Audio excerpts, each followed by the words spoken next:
মালিক স্বত্বাধিকারী সোহেল বেগ সহ আজকে এখানে উপস্থিত রাজনৈতিক নেতৃবৃন্দ, সাংবাদিক নেতৃবৃন্দ সহ এখানে এই এলাকার সম্মানিত সুধী মণ্ডলী, আসসালামু আলাইকুম। আপনাদের ইতিমধ্যে আপনারা যিনি এই বাড়ির প্রকৃত মালিক, যার বাবা ৯৯ সালে জায়গাটি ১৪ শতক জায়গাটি ক্রয় করে তার ৫ ছেলের নামে দিয়েছিলেন, আপনারা ইতিমধ্যে জেনেছেন যে তিনি আসলে একজন প্রবাসী ছিলেন। পরবর্তীতে দেশ এবং ইংল্যান্ডে বসবাস করা অবস্থায় ২২-২৩ সালে তিনি আসলে ওইখানে তার শেষ নিঃশ্বাস ত্যাগ করেন। তো পরবর্তীতে যারা এই ১১ সাল পর্যন্ত তারা কিন্তু এই যখন বিল্ডিং তৈরি করেন এবং তৈরি করার পরে তারা ভাড়াও নিয়েছে। পরবর্তীতে এটা ১১ সালের পর থেকে তারা এগুলা বেহাত হয়ে যায়, বেদখল হয়ে যায় এবং অন্যের দখলে চলে যায়। কাদের দখলে আপনারা জানেন, এখানে আমি নাম বললে তো আপনারা জানবেন, এখানে এই কথিত দখলবাজ এই যারা তুষার ছিল এবং যুবলীগ নেতা শামীম, ছাত্রলীগ নেতা তুষার, এরা দখল করে এরা এই ভাড়া অন্যের জায়গা দখল করে তারা এখানে ভাড়া দিয়ে ভাড়া তুলছে। কত বড় মানে বেহায়া হলে যে একটা মানুষ, তারা তো আরো আমি মনে করি রাজনৈতিক যারা একটা পদ পদবি থাকবে তাদের তো আরো দায়িত্ব আরো বেশি থাকবে, যেন ওই সমাজে যারা বসবাস করে তারা যেন অন্যায়ের শিকার না হয়। তাদের সেটা করা উচিত ছিল, সেটা না করে নিজেরাই তারা সেটা দখল করে অন্যের জায়গা তাদেরকে তো উচ্ছেদ করেছে, একই সাথে অন্যের ভাড়া তারা নিয়ে যাচ্ছে। এরপরে তারা আর আসার সাহস পায় না। আপনারা শুনেছেন এখানে আসবে কিভাবে, কারণ তখন তো আসলে মুক্তভাবে কেউ কথা বলতে পারে না। আমরা আসলে শুরুতেই আজকে আসলে জুলাই মাস, যে জুলাই এই যোদ্ধাদের কারণে প্রকৃতপক্ষে এই অভ্যুত্থানের মধ্য দিয়ে তাদের যে আত্মত্যাগের মধ্য দিয়ে আমাদের দেশ দ্বিতীয় যে মুক্তিযুদ্ধ লাভ করেছে, তার পরবর্তীতেই প্রকৃতপক্ষে আমরা স্বাধীনতার সুফল আমি মনে করি এখন আমরা অনেকটাই আমরা মুক্তভাবে কথা বলতে পারছি, যার কারণেই সে হয়তো মনে করেছে এখন হয়তো দেশে সুবাতাস বইছে, সুশাসন আসছে। সেসব কারণেই তারা আসার সুযোগ পেয়ে আমাদের কাছে যখন নলেজে আসছে, তখন এই বিষয়টা একটু আমরা ভিতরে যাচাই বাছাই করার চেষ্টা করছি। দলিল এবং কাগজপত্র যা যা আছে সকল কিছু দেখা হয়েছে। ইতিমধ্যে এটার নাম যেটা ছিল মাতৃমঙ্গল হলিভিউ ২১৫ নম্বর হোল্ডিং ছিল, সেটা তারা চেঞ্জ করে দিয়েছিল। এটার নাম দিয়েছিল হোয়াইট হাউস, তারা ওই সময় নাম দিয়েছিল হোয়াইট হাউস এবং এর হোল্ডিং নাম্বার চেঞ্জ করে ২০৫ করছে। কিন্তু আমরা আমাদের ২০৫ দেখলাম যে ২০৫ নামে তো আর একজনের হোল্ডিং আছে, তো তাহলে এটা এই ২০৫ তো একই সাথে ২০৫ দুইটা হোল্ডিং হতে পারে না।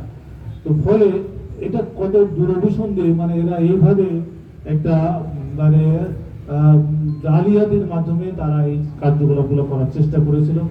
তো ৫ই আগস্ট পরবর্তীতেও আমরা কিছুটা লক্ষ্য করলাম যে এটাও ভুল, মানে আর এক হাতে তারা এইভাবে মাইগ্রেট করার চেষ্টা করেছিল, যেহেতু তারা চলে গেছে পরবর্তীতে অন্য কেউ এটা এসে যাতে করে এইভাবে এই ধারাবাহিকতা কিছুটা অক্ষুণ্ণ ছিল। অন্যভাবে ভুয়া আম মোক্তারনামা দিয়ে এটাকে এইভাবে কার্যক্রমগুলো অতিবাহিত ছিল। এর মধ্যে যখন আমাদের কাছে খবর আসলো, এরপরে আমরা যাচাই বাছাই করে দেখলাম যে প্রকৃতপক্ষে সে ওইভাবে বাংলাও ওইভাবে বলতে পারে না। তা আমাদের দেশে যারা বিদেশে যে সকল প্রবাসী ভাইরা আছে, যারা রেমিটেন্স যোদ্ধা, তারা কত কষ্ট করে তাদের এই যে জীবন জীবিকা সেইখান থেকে কষ্টার্জিত টাকা দিয়ে দেশের মাটিতে তাদের যে সম্পদগুলা যদি সঠিকভাবে এভাবে তাদের আয়ত্তে না থাকে, তাহলে এটা অত্যন্ত আমাদের জন্য লজ্জাজনক যে তারা এই দেশের জন্য কাজ করলো অথচ তাদেরকে আমরা সঠিকভাবে তাদের জায়গাটা বুঝে দিতে পারি না।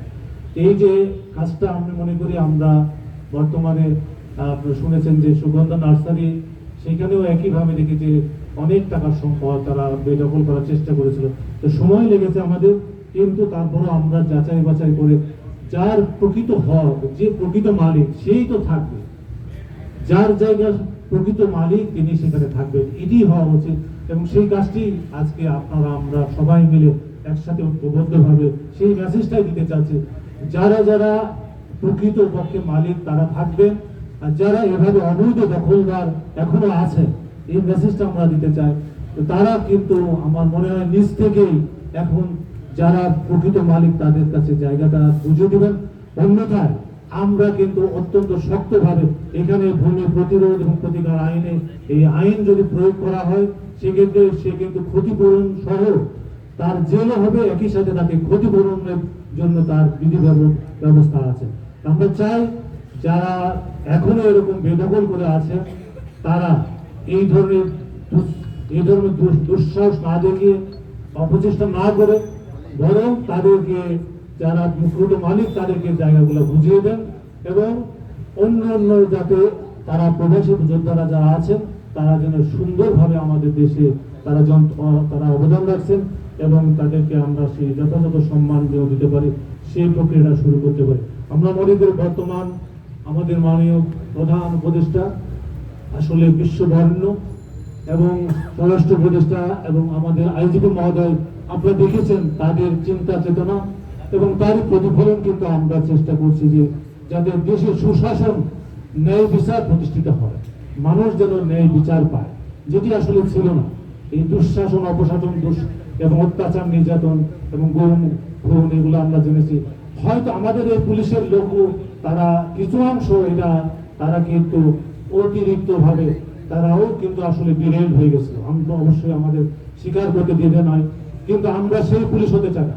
আমরা হতে চাই এদেশের জনগণের পুলিশ, জনতার পুলিশ। এবং এই পুলিশ দিয়ে আপনারা দেখছেন আমরা কিন্তু সত্যকারের সে যেই হোক না কেন, যে অপরাধী যেই হোক না কেন, আমরা দল মত নির্বিশেষে, এবং আমি জানি এই সিলেট মহানগর বা সিলেট অঞ্চলে এখানে যে রাজনৈতিক নেতৃত্ব আছে তাদের মধ্যে সহনশীলতা আছে এবং তারাও প্রকৃতপক্ষে এখানে সুশাসন প্রতিষ্ঠিত হোক সে বিষয়ে তাদের অঙ্গীকার আছে।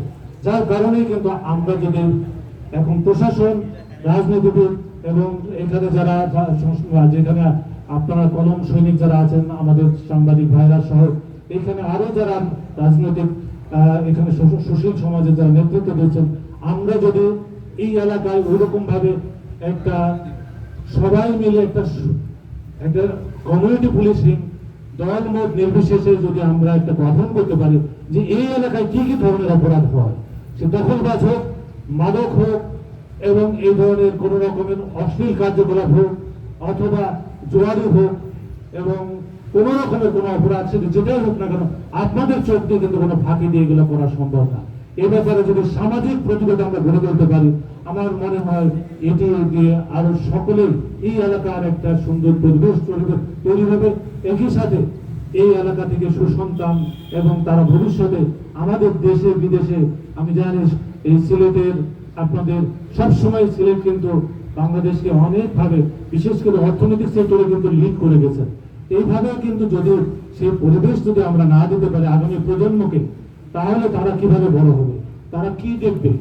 আমাদের এই যারা প্রবীণ নেতৃত্ব যারা এখানে আছেন, আমরা মনে করি আমরা সবাই মিলে যদি ঐক্যবদ্ধভাবে এই ধরনের সে যেই অপরাধী হোক না কেন, সে দখলবাজ হোক অথবা চাঁদাবাজ হোক অথবা এই ধরনের পূর্ণ নগরীতে অশ্লীল কার্যকলাপ যেগুলো হয়েছে, আমরা হোটেলগুলোতে এভাবে কিন্তু রেট দিচ্ছি এবং জুয়ারি যারা আছে অনলাইন জুয়ারি হোক মতো সবগুলাকে কিন্তু আমরা চেষ্টা করছি যেখানে অপরাধ আছে সেখানে মহানগর পুলিশ ঝাঁপিয়ে পড়বে এবং এরপর থেকে কাউকে কোনো ছাড় দেওয়া হবে না। এটি হচ্ছে মূল মেসেজ এবং সেই কাজটা আমরা যতক্ষণ আছি আমরা আপনারা মিলে একসাথে ঐক্যবদ্ধভাবে কাজগুলো করে দেবো ইনশাল্লাহ।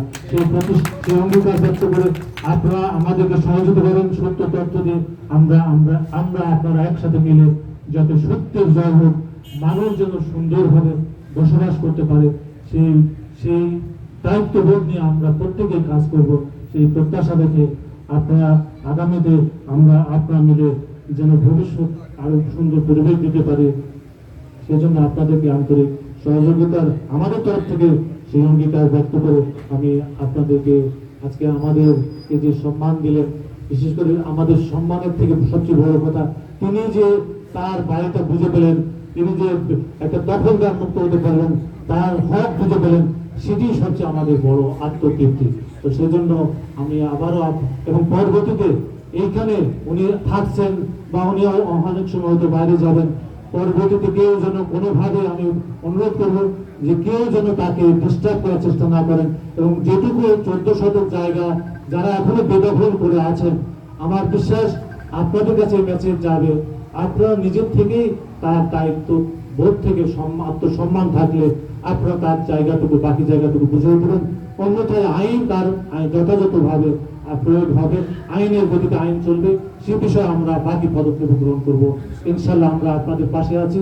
আপনাদের সকলের জন্য শুভকামনা থাকলো। আপনারা আমরা মিলে একটি সুন্দর নতুন বাংলাদেশ গড়ব, এটাই আমাদের স্বপ্ন। সেই স্বপ্নের জন্য আমরা সবাই মিলে একসাথে কাজ করব।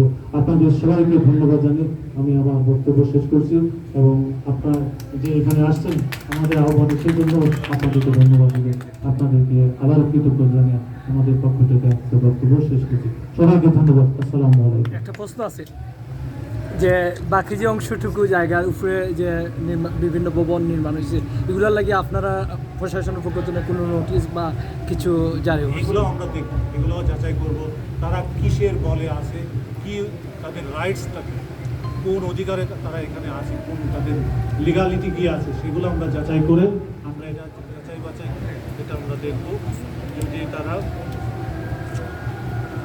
ঠিক আছে। যদি তাদের কোনো লিগালিটি না থাকে, সেক্ষেত্রে অবশ্যই তাদের ক্ষেত্রেও আইনের গতিতে করতে হবে, এবং যথাযথ আইন প্রয়োগ করে আমরা বাকি ব্যবস্থা গ্রহণ করব।